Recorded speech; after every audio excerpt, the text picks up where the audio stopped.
selesai makan, mereka pun mengobrol di depan rumahnya itu. Ibunya bercerita tentang dirinya di waktu muda dulu, dan bercerita kekayaan orang-orang yang memuja setan, melakukan praktik pesugihan di masa ibunya muda dahulu. Jaka pun menyimak cerita ibunya. Tak terasa mereka mengobrol, waktu pun telah larut malam. Jaka menyuruh ibunya untuk masuk, karena di luar angin mulai terasa dingin.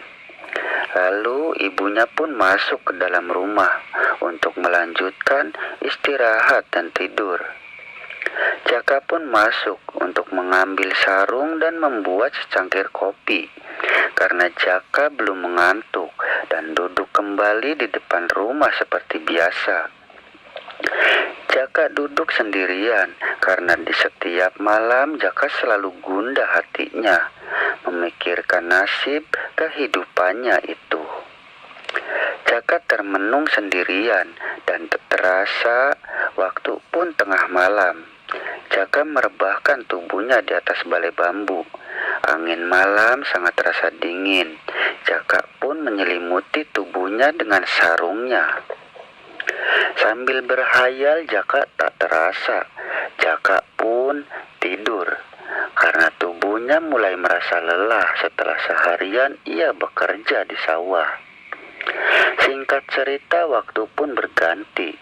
Di pagi hari Jaka dibangunkan oleh ibunya, karena Jaka akan bekerja kembali di sawah juraganya itu. Jaka pun bangun dan mempersiapkan sepeda dan cangkulnya itu. Lalu tidak lama kemudian Jaka berpamitan pada ibunya. Ibunya pun memberikan bekal nasi dan lauknya pada Jaka. Jaka pun pergi dan mengayuh sepedanya itu. Dan tidak lama kemudian Jaka pun sampai di sawah itu, langsung mengerjakan pekerjaannya.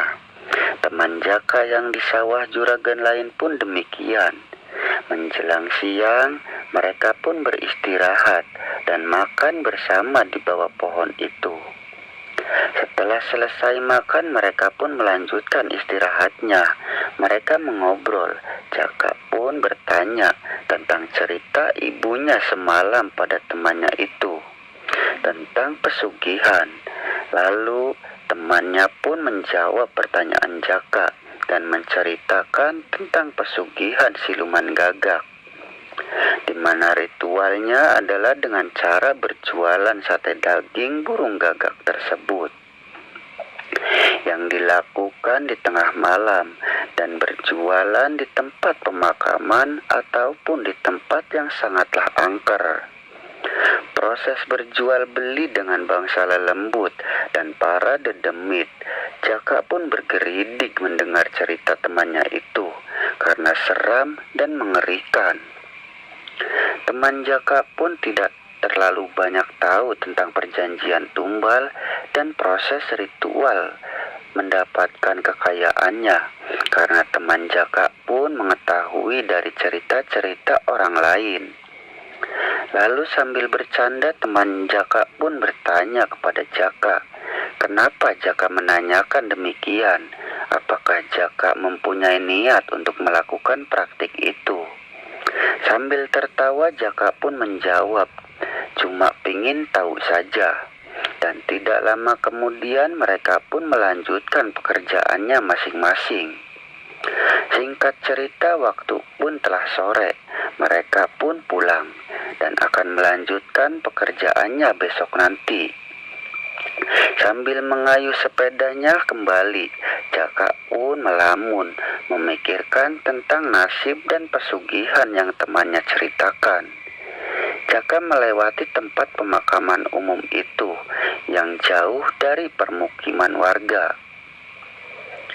Jaka pun menoleh ke arah pemakaman itu dan melihat ke arah pohon beringin yang rimbun dan besar, karena usia pohon itu sudah ratusan tahun kemungkinan, karena sudah ada semenjak Jaka kecil dahulu dan sudah tumbuh besar. Dan tidak lama kemudian Jaka pun sampai ke rumah, beristirahat sambil dipijat ibunya. Jaka terdiam, tidak bicara sepatah kata pun karena memikirkan cerita temannya itu. Jaka pun tertidur karena tubuhnya telah lelah karena pekerjaan di waktu siang. Jaka pulas tidurnya sambil dipijit kakinya oleh ibunya itu. Setelah Jaka tidur, ibunya pun menyudahi pijitannya dan melanjutkan untuk tidur.